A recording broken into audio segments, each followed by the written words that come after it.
I decided that it wasn't going to be about weight loss because I had tried to lose weight and was unsuccessful in the past year that I was, holding on to all that baby weight. I would start something and I would do it for a week or so if I was lucky, and then I would fall off the wagon and go back to my old habits.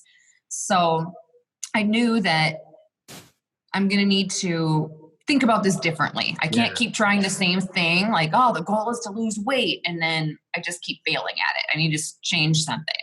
So instead I made it about self-care. And I decided that 2014 was going to be the year of self-care. And I was going to take care of myself. And the moment I stopped trying to lose weight, I lost 107 pounds. Right? Isn't it a freaking paradox? Completely. And it has to be genuine. Can't be like, I'm gonna pretend not to care about weight loss so I lose weight. No, you really have to care about yourself.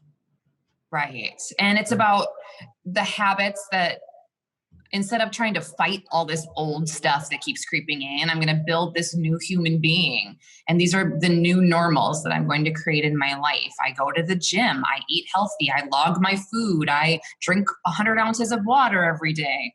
And I meal prep. And this is my new thing. This is the new normal.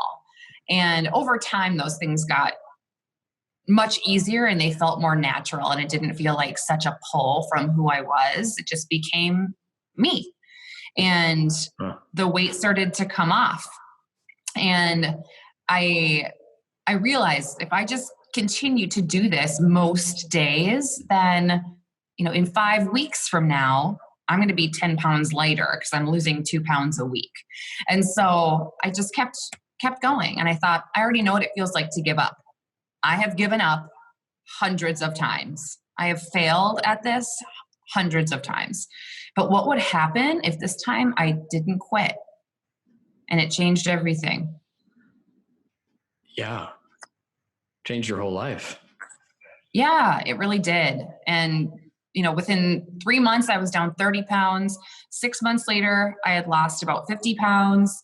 And then before my 1 year anniversary at that gym, I had lost 107 pounds. It changed your body, changed your relationships.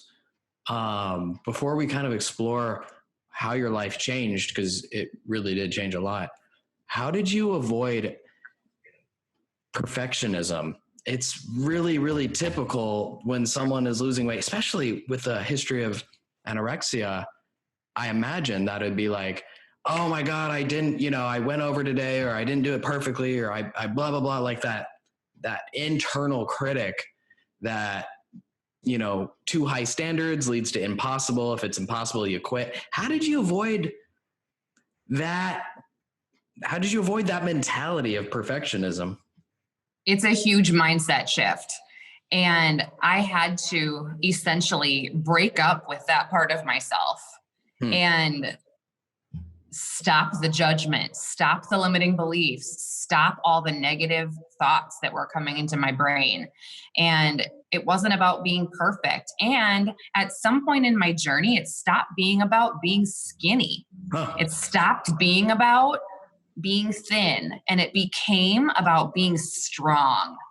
And instead of focusing on the number on the scale, I was focusing on how much weight can I bench press? How much can I deadlift? And I was more excited about those numbers. How much water can I drink today? Can I drink 128 ounces of water today? How many cups is that? That's a gallon of water. Yeah, it's like a milk jug of water. Holy crap. It is a milk jug.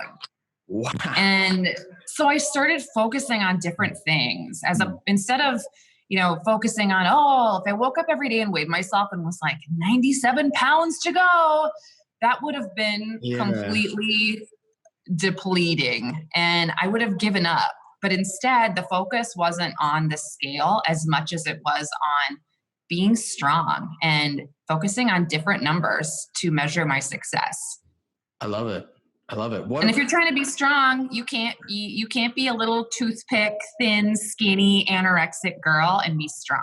I wanted to be ripped, and I wanted to have muscles, and I wanted to be able to double my body weight in a deadlift. And so it became about different things for me. And that was how I kept it from going back down the path of an eating disorder.